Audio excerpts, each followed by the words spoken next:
Halo guys, kembali lagi bareng gua yaitu Mimin, yakni admin di dalam channel Odisekai.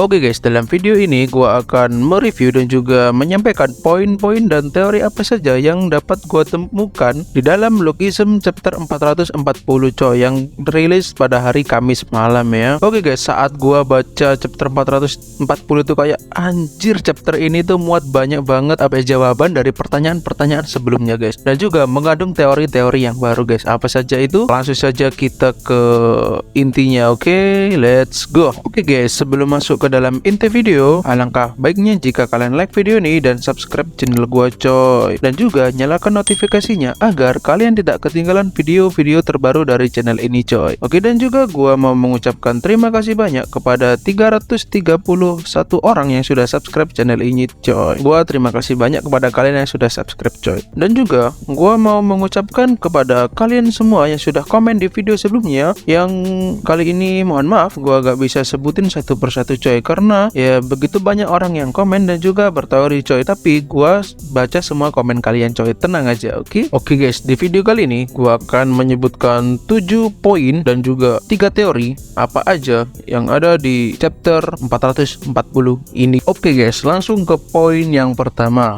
Oke guys, poin yang pertama. Poin yang pertama adalah pertarungan melawan Chuncheon itu hanyalah kesalahpahaman coy. Karena pihak Chuncheon sendiri pada awalnya mengira Pak Hyung-soo adalah suruhan Dong-soo guys. Padahal enggak. Untung saja ada supirnya Kim Ga-brong yaitu No-bagu yang melerai mereka dan memberikan kejelasan coy bahwa PHX datang itu bukan atas suruhan Dong-soo, melainkan atas keinginannya untuk mencari yakni hal-hal apapun mengenai Pak Jin-young guys. Itu poin yang pertama. Oke, poin yang kedua. Di sini No-bagu bilang bahwa Pak Jin-young menjadi seperti itu karena Choi Dong-soo guys. Ya seperti dokter ini, dan juga hal ini sesuai dengan apa yang dikatakan oleh ibunya Pak Hyung-soo guys, bahwa Pak Jin-young telah kehilangan segala-galanya karena orang itu. Orang itu yang dimaksud tidak lain adalah Chairman Choi guys, atau Choi Dong-soo itu sendiri. Ini bisa disimpulkan bahwa Choi Dong-soo adalah orang yang sangat kuat karena dia bisa menghancurkan hidup seseorang seperti Pak Jin-young guys. Entah bagaimana Choi Dong-soo ini tuh menghancurkan hidup Pak Jin-young, kita juga belum tahu guys, tapi diperlihatkan bahwa Pak Jin-young ini seperti orang yang kehilangan arah gitu guys, orang yang terlalu banyak beban pikiran, stres itu untuk poin kedua guys. Ya, ini Choi Dong-soo adalah orang yang sangat berbahaya. Poin yang ketiga, Ji-chang menjadi respek ke tuan muda kita, tidak lain dan tidak bukan adalah Pak Hyung-soo. Ya, hal ini juga pertanda bahwa di masa depan kemungkinan besar Pak Hyung-soo dan juga Kwak Ji-chang akan melakukan aliansi atau gabungan antara Chuncheon dan juga Allied untuk menggulingkan Choi Dong-soo. Tapi sayangnya sebelum melakukan itu, Ji-chang akan melawan musuh yang sangat kuat coy, karena tiba-tiba Choi Dong-soo datang dan akan meratakan Chuncheon family coy. Jika pada arc selanjutnya akan melawan Choi Dong-soo, maka guys ya, maka nggak menutup kemungkinan PHS terus Ji-chang itu akan aliansi dengan Ilhe guys, karena kalian tahu di chapter sebelumnya Ilhe juga menargetkan Choi Dong-soo bukan? Ya menurut gua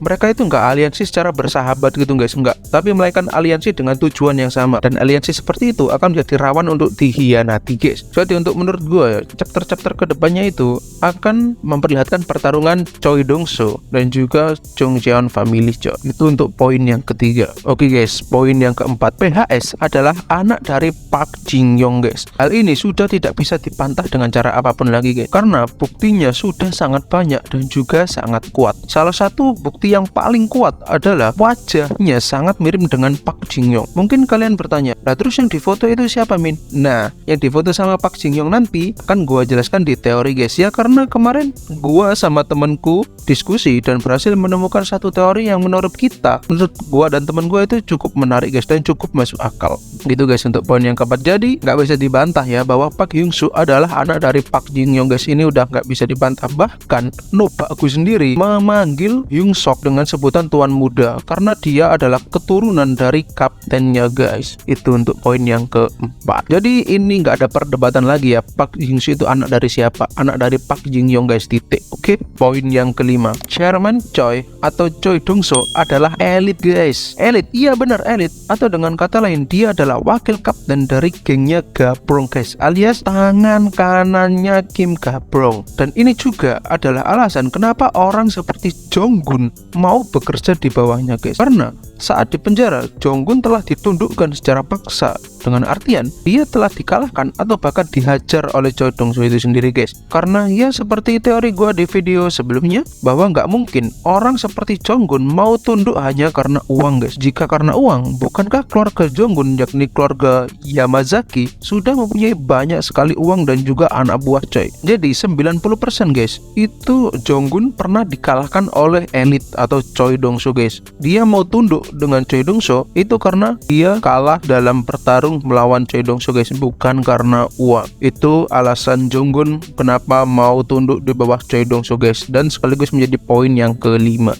Oke guys, poin yang keenam, Chairman Choi atau Choi Dong-soo yang selama ini kita kenal sebagai orang yang selalu bergerak di balik layar, di chapter kedepannya akan menunjukkan taringnya guys. Mungkin kita akan diperlihatkan kemampuan bertarung Choi Dong-soo atau elit guys, dan juga kemungkinan besar di sini Ji Chang akan kalah guys, karena ya elit adalah wakaf dari gengnya Kim Gabrong guys. Jadi sudah dipastikan bahwa Choi Dong-soo adalah orang yang sangat kuat karena dia bisa menjadi wakil kapten dari gengnya Gabrong guys, dan juga dapat dipastikan Ji Chang yang sekarang tidak akan bisa mengalahkan elit dalam duel 1 lawan 1 guys. Itu untuk poin yang keenam. Oke guys, poin yang ketujuh sekaligus poin terakhir guys, Lee Ji-hoon adalah pembunuh ayah Kim Kim-young, atau dengan kata lain, Lee Ji-hoon adalah pembunuh Kim Gabrong guys. Ini juga seperti yang gua katakan di video ini guys, gua tunjukkan.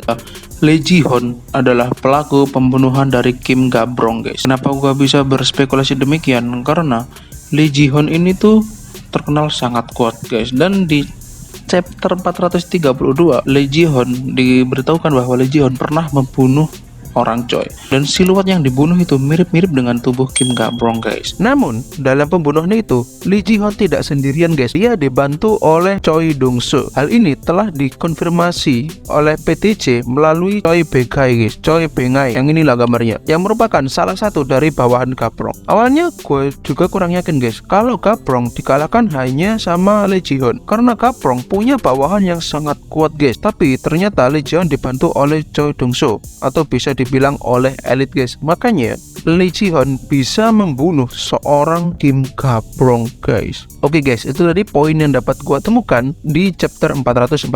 Sekarang kita akan meluncur ke teori guys. Teori yang pertama ini adalah teori gua dan temen gua yang udah gua diskusikan coy. Teori yang pertama. Oke guys, teori yang pertama, PHS adalah anak dari Park Jin-young. Oke guys, sesuai yang gua katakan di poin 4, gua akan membahasnya. Teori gua untuk ini adalah PHS bukan anak gandung dari ibu PHS yang sudah diperlihatkan coy. Maksudnya gimana Min? Jadi gini guys, Park Jin-young nikah sama wanita lain dan mempunyai anak, yakni Park Hyung-soo ini. Wanita lain itu bukan ibu PHS yang sekarang guys, tapi karena Park Jin-young selalu dikejar-kejar oleh elit atau Choi Dong-soo dan dia nggak mau membahayakan anaknya, maka dia menitipkan Park Hyung-soo ke temannya yang pernah berfoto bersamanya guys. Karena di dalam foto mereka sudah seperti saudara sendiri, maka gua berpendapat bahwa orang itu adalah orang yang benar-benar bisa dipercaya oleh Park Jin-young guys, sehingga Park Jin-young bisa mempercayakan anaknya ke teman itu, dan temannya itu adalah suami dari ibu Park Hyung-soo yang sudah diperlihatkan guys, ibu Park Hyung-soo yang ini guys. Nah sayangnya Choi Dong-soo tahu dan mengirim bawahan untuk menghabisi suami dari ibu angkat Park Hyung-soo guys. Ibu angkat yang mana lagi Win? Ibu angkat sama ibu PHS yang diperlihatkan itu sama ya guys ya. Maksudnya ibu PHS yang diperlihatkan itu bukan ibu kandung Park Hyung-soo. Nah gitu. Maka dari itu nenek PHS sangat marah guys ketika melihat wajah Jin-young, karena dia menganggap bahwa anaknya mati karena Jin-young guys. Jadi itu alasan kenapa nenek PHS sangat marah kepada Park Jin-young, bukan karena Park Jin-young membunuh anaknya, tapi Choi Dong-soo yang membunuh anaknya. Namun nenek itu mengira anaknya mati disebabkan oleh Park Jin-young guys. Seperti itu untuk teori gua yang pertama. Menurut kalian gimana guys? Komen di bawah ya.